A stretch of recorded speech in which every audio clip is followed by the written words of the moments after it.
잠언서 말씀에 보면 이런 말씀이 있습니다. 잠언 1장 10절에서 15절 말씀을 한번 읽어 보겠습니다. 내 아들아, 악한 자가 너를 꾀일지라도 따르지 말라. 그들이 내게 말하기를 우리와 함께 가자. 우리가 가만히 엎드렸다가 사람의 피를 흘리자.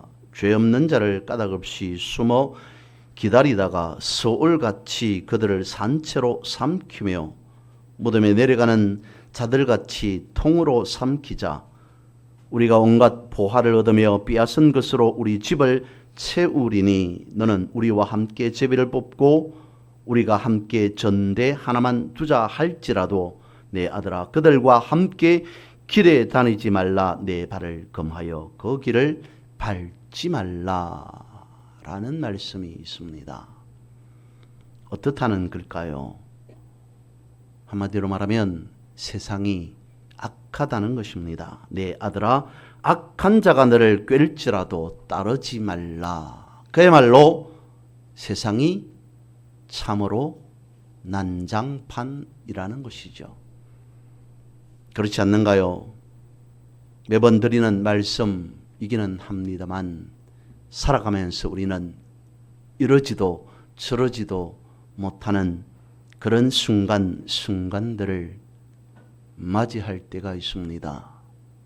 도대체 무엇을 어떻게 해야 할 바를 몰라서 손쓸 수 없는 상황, 그 지경에 이르게 되어지면 우리는 어떻게 합니까? 상황에, 그 문제에 매여 끌려갈 수밖에 없는 것이죠. 손쓸 수 없는, 해결할 수 있는 방법이 없기 때문에 그 상황에 내몰려 있는 나는, 그 문제 앞에 해결할 수 없는 나는 그 상황에, 그 문제에 끌려다닐 수밖에 없는 것이 우리의 인생이고 삶이고 현실이지 않습니까? 근데 성경은 말씀하고 있습니다. 그런 상황에 놓였을지라도, 그런 문제 앞에 섰을지라도 그 상황의 문제에 끌려다니지 말라. 그 상황과 문제를 다스리는 자가 되라 라고 말씀을 하시죠. 성경이 말씀하고 있습니다. 우리가 땅에서 풀면 하늘에서도 풀리고 우리가 땅에서 매면 하늘에서도 매인다. 여러분, 이 말씀 어떻게 이해하고 계십니까? 거꾸로 되어야 하지 않을까 싶습니다. 우리가 땅에서 풀면, 우리가 땅에서 매면이 아니라 먼저 하늘에서 풀어주면 땅에서도 풀리는 것이 되어야 되고, 하늘에서 매인다면 땅에서도 손쓸 수 없이 매이는 것이 되어야 맞는 것 같은데, 그것이 순서인 것 같은데 어찌 땅에서 풀면 하늘에서도 풀리며 땅에서 매면 하늘에서도 매인다는 거겠습니까? 우리가 다스리는 자라는 거죠. 내가 다스리는 자로 놓지 않고 어떻게 땅에서 풀고 땅에서 맬 수 있다는 말입니까? 성경 말씀하고 있습니다. 아니, 주님은 말씀하고 있습니다. 우리가 무엇이든지 구하고 기도하는 것은 받은 줄로 알라. 그리하면 그대로 되어질 것이다. 우리는 할 수 있는 일이 제한적이어서 내가 해결할 수 있는 것은 많지 않아서 그래서 하나님 앞에 구합니다. 하나님, 이 문제 하나님께서 해결해 주셔야 할 것 같습니다. 하나님, 나는 도저히 힘이 없습니다. 부족합니다. 연약합니다. 그래서 하나님 이렇게 해 주십시오라고 기도합니다. 간구합니다.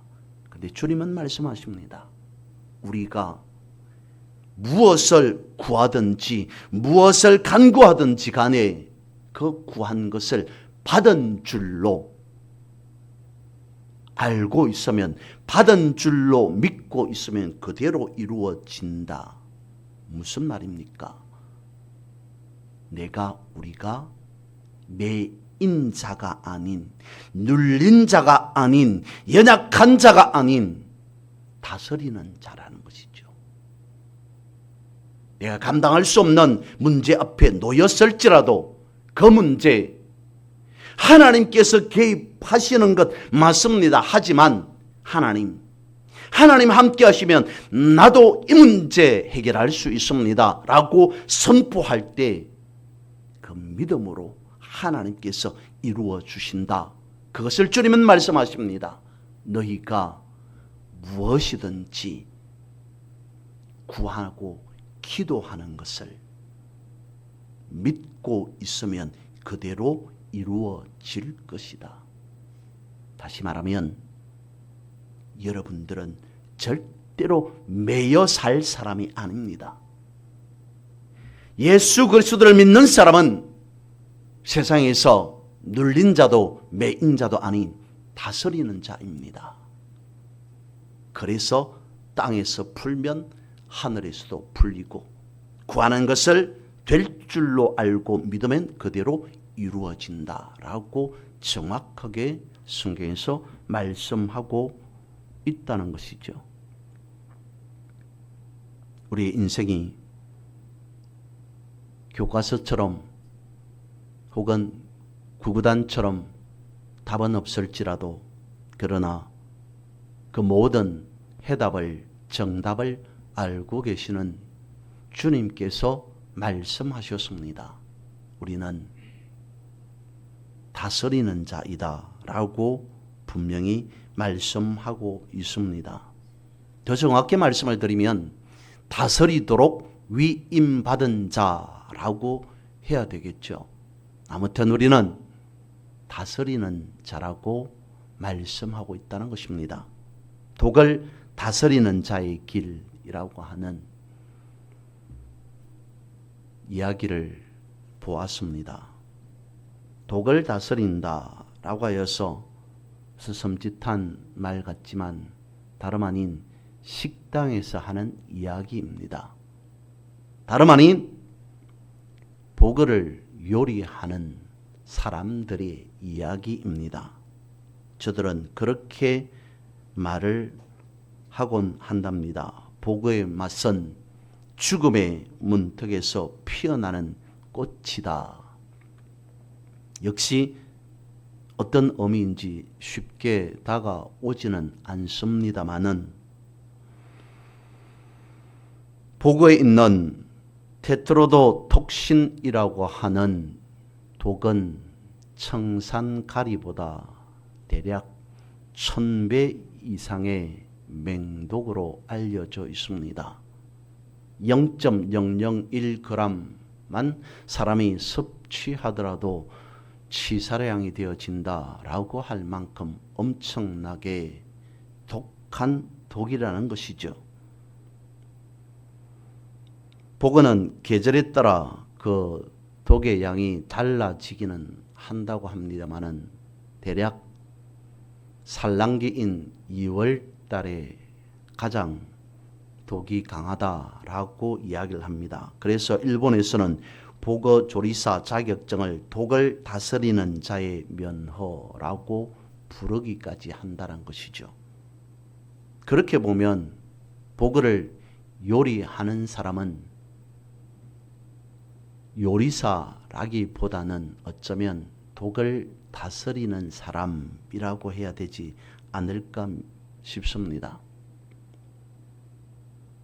보거를 요리하는 사람들은 개중에 응급, 의료, 처치까지 할 수 있는 그런 능력을 갖추기도 한다고 합니다. 만약에 사태를 대비했었지 않을까 싶습니다.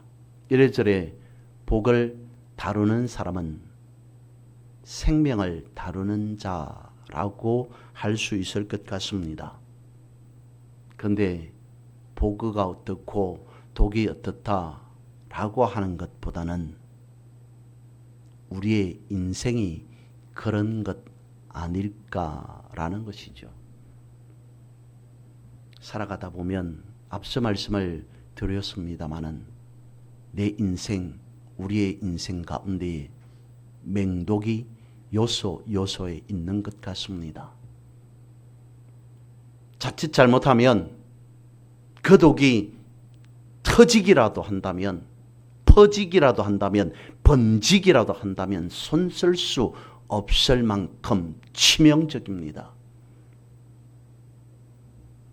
살아가야 될 그 인생 가운데 손쓸 수 없는 그런 삶이 한순간 문제로 번져버릴 수도 있기 때문인 것이죠. 두렵습니다. 위험합니다. 하지만 두렵고 위험하다고 포기할 수 없습니다. 잘 다스려야 한다는 것이죠. 복을 드셔보셨습니까? 이런 생선 저런 생선보다 복의 맛을 알면 또 다른 생선의 맛을 즐길 수 있습니다. 느낄 수 있습니다. 그렇기 때문에 독이 있더라도 복을 요리하게 되어지겠죠. 인생이 그렇다는 것입니다.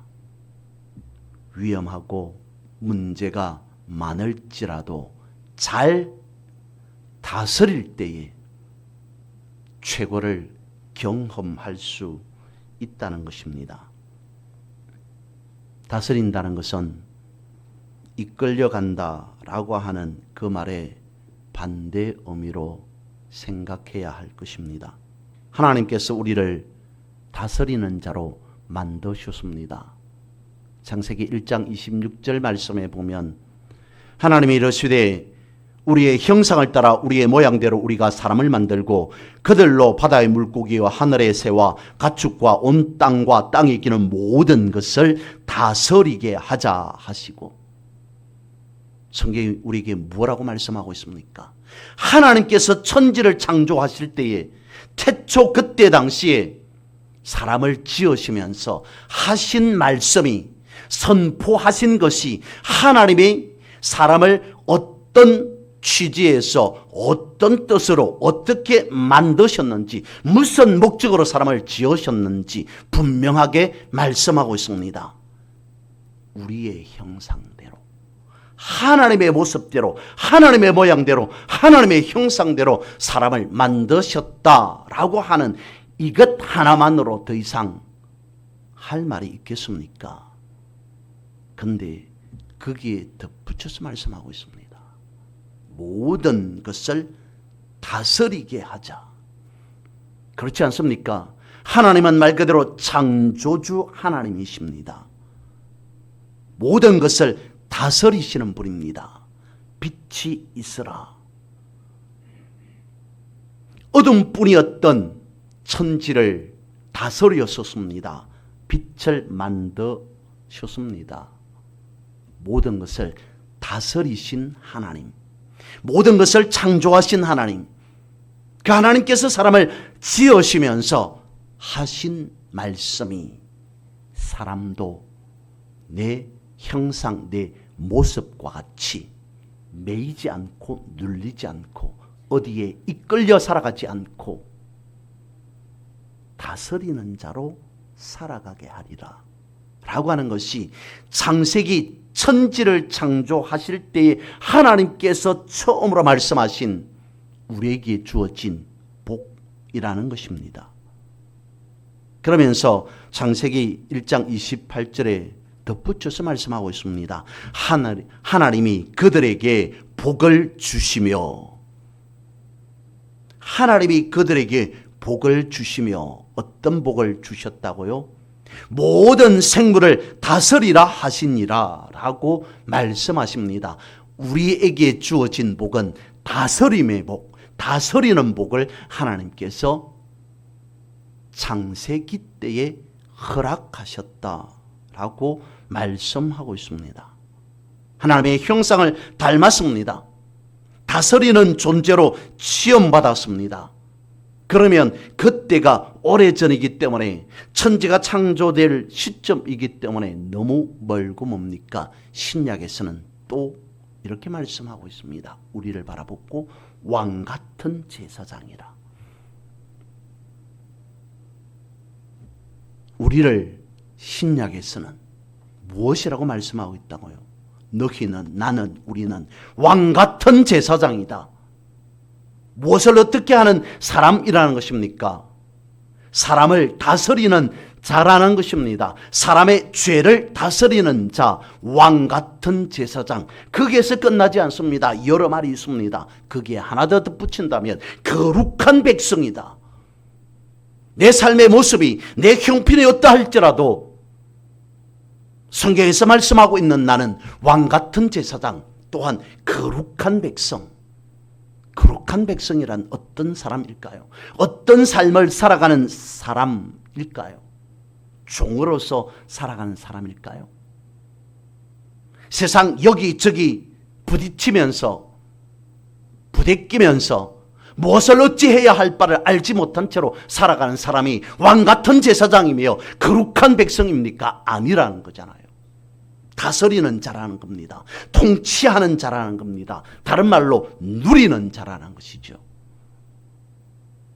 독특한 성경에서 말씀하고 있는 세계관, 그것을 주님은 또 어떻게 말씀하셨을까요? 누가복음 22장 26절에 이르기를 너희는 그러지 않을지니 너희 중에 큰 자는 젊은 자와 같고, 큰 자에 대해서 말씀하고 있습니다. 그런데 너희 중에 큰 자는 젊은 자와 같고 라고 할 때 젊은 자의 그 원어의 의미를 보면 더 어린, 더 젊은, 더 어린, 젊다라고 하는 것보다는 어리다라고 하는 말이 원어의 의미입니다.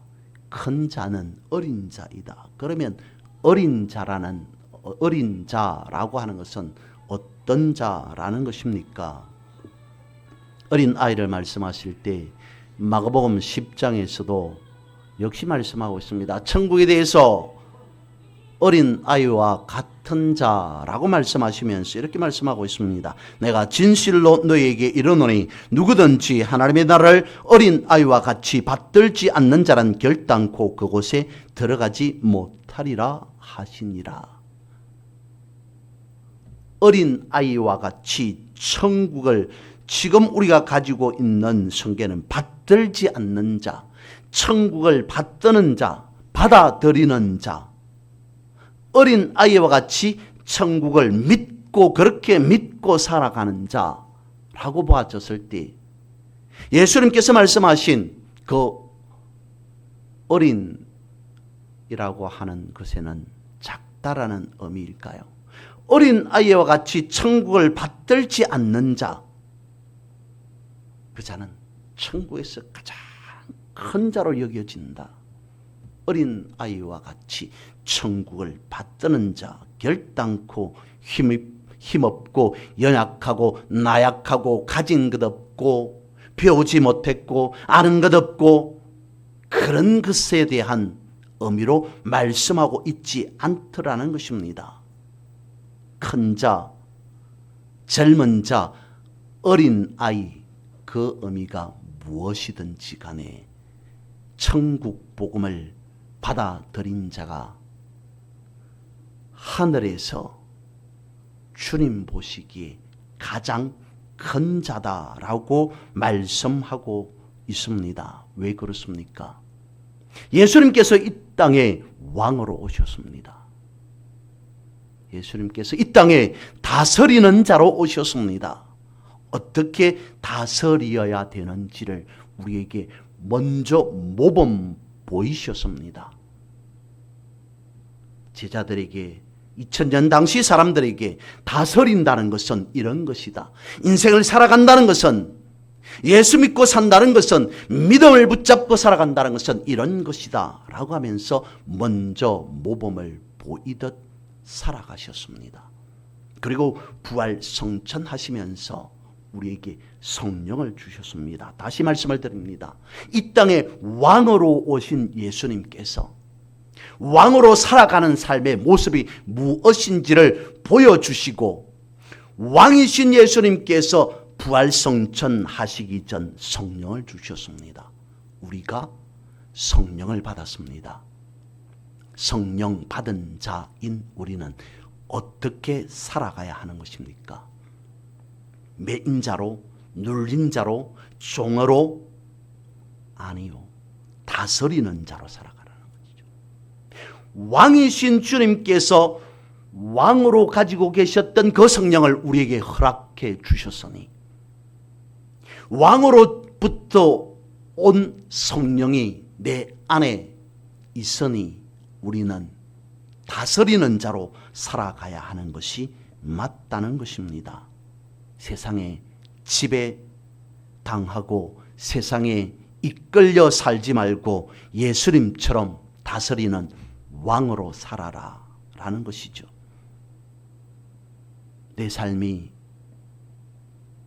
맹독같이 위험하고 두려울지라도 그럼에도 거기에 집착하지 말고 거기에 잠식당하지 말고 다스리라 라고 성경은 말씀하고 있습니다. 내 생각을 내려놓고 성령의 마음으로, 성령의 능력으로 살아가는 자가 큰 자이며 다스리는 자라는 것이죠. 오늘 본문의 말씀을 보면 예수님의 사역 가운데에서 크게 전환점이 되어지는 그러한 하나의 사건을 계기로 하고 있습니다. 다름 아닌 변화산 사건이 오늘 본문의 연장선상에 있습니다. 본문은 변화산과 연결되어져 있습니다. 예수님께서 어느 날 변화산에서 내려와서 가버나움으로 가고 있는 그 가운데에 제자들이 이런 말 저런 말을 하면서 논쟁을 일으켰던 것이 오늘 본문이죠. 그 논쟁 가운데에는 누가 크냐라고 하는 것이 주제였습니다. 그 논쟁이 벌어진 것에 있어서는 예수님의 사역을 제자들이 오해하고 있었기 때문이었습니다. 제자들은 그렇게 알고 있었습니다. 예수님께서 왕으로 오신 것이 아니라, 그야말로 얼마 있지 않아서 이 나라에, 이 땅에 예수님이 이제 왕이 되어 지실 텐데, 제자들의 생각입니다. 그러면 제자인 우리는, 나는 예수님이 왕이 되어지면 한 자리씩 요직에 들어가지 않을까라는 것이죠. 어떤 사람이 장관이 되고 어떤 사람이 중요한 직책에 맡게 되어질까라고 하는 생각들을 제자들이 하고 있었기 때문에 누가 크냐라고 하는 말을 할 수밖에 없었을 겁니다. 그것이 논쟁이 되어질 수밖에 없었던 촉발을 일으키는 일 하나가 분명히 변화산 사건 가운데에서는 있었습니다. 변화산으로 예수님께서 올라가실 때에 베드로와 야고보와 요한 세 사람만 데리고 올라갔습니다. 나머지 제자들이 어떻게 생각했을까요? 얼마 있지 않아서 왕이 되실 예수님은 저 세 사람만, 세 제자만 감싸고 도는구나. 아끼고 있는 사람이구나. 나머지 우리들은 별 볼 일 없는 자들이 아니냐라는 생각을 하게 되었습니다.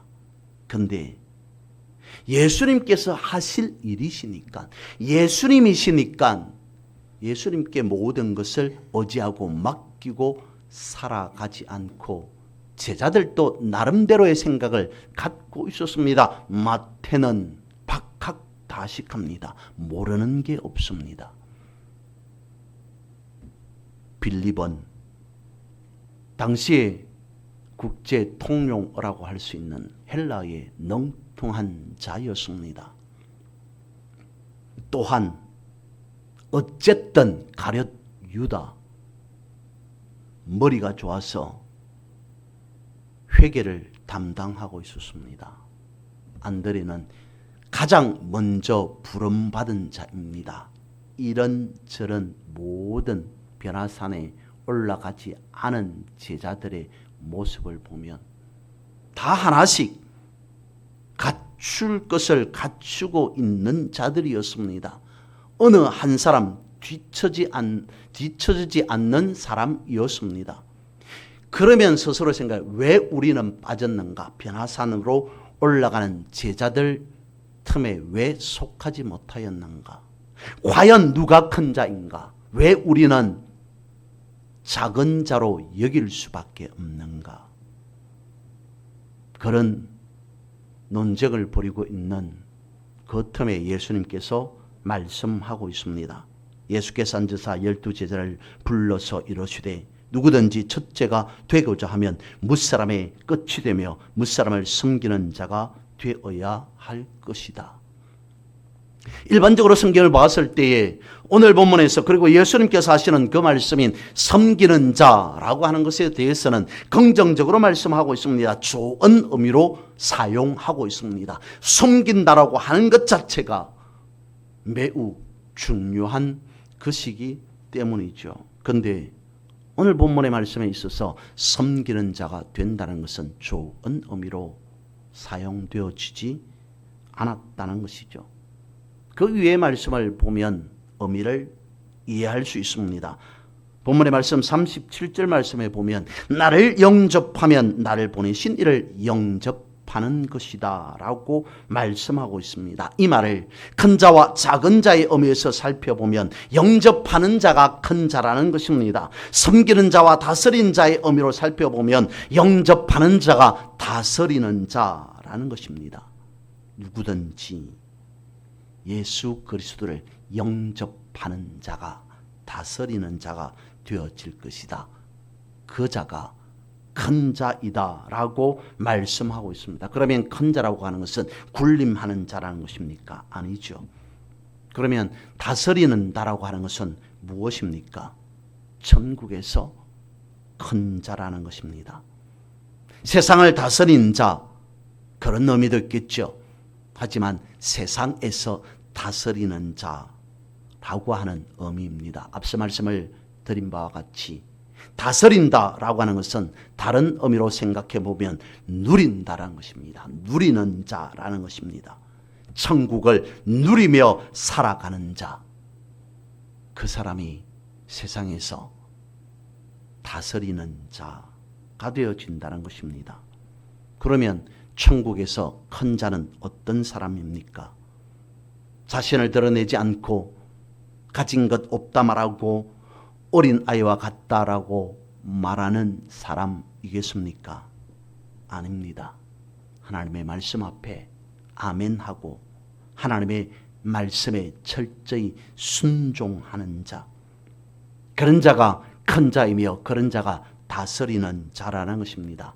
옛 언약대로 하면 아브라함의 후손이 되어서 그런 아브라함의 후손만이 가질 수 있는 상속권이 옛 언약에 속한 부분이었다면 새 언약은 그렇게 말씀하고 있지 않더라는 것이죠.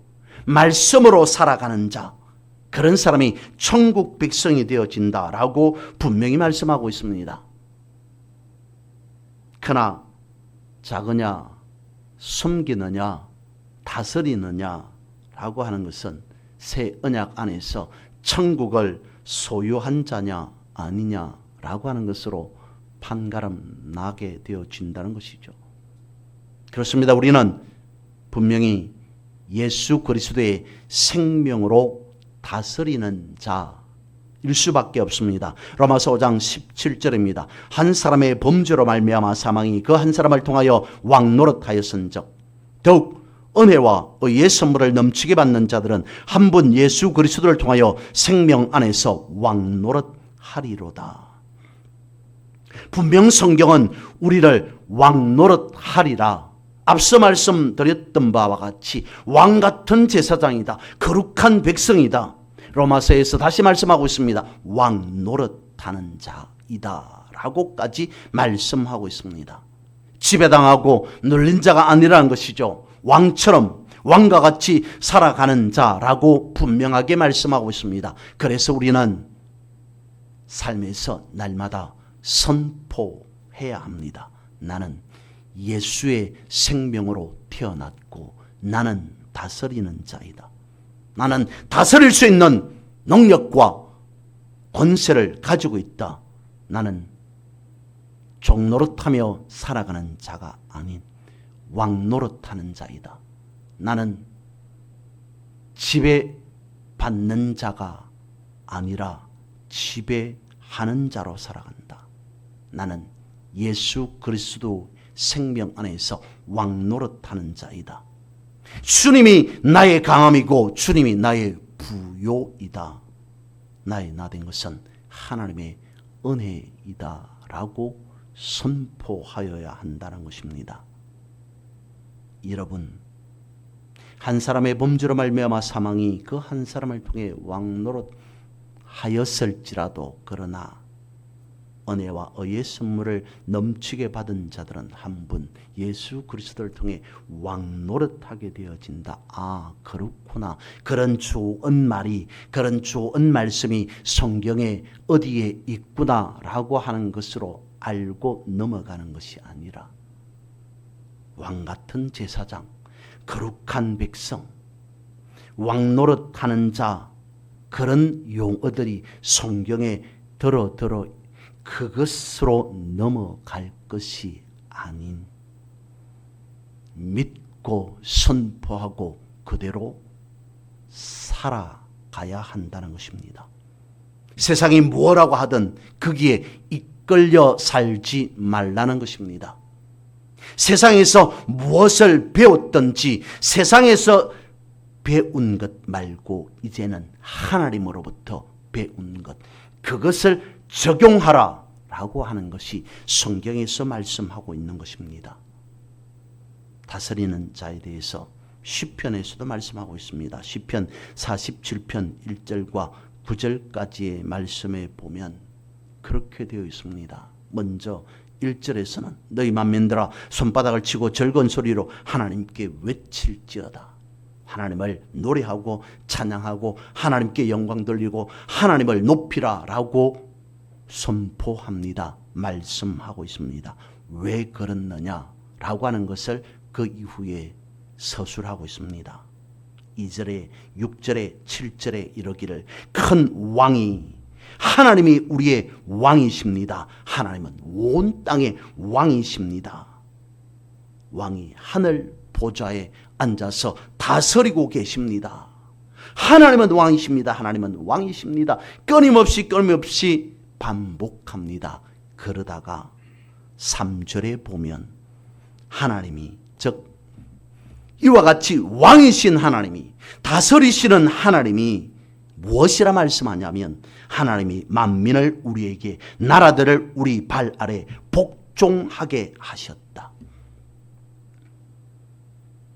우리의 상식대로 한다면 앞서 말씀을 드린 바와 같이 하나님이 우리를 하나님이 나라들을 하나님의 발 아래 복종하게 하셨다라고 해야 순서인 것 같은데 말이 맞는 것 같은데 이렇게 말씀하고 있다는 것입니다. 하나님이 만민을 나에게 나라들을 하나님이 나라들을 내 발 아래 복종하게 하셨다.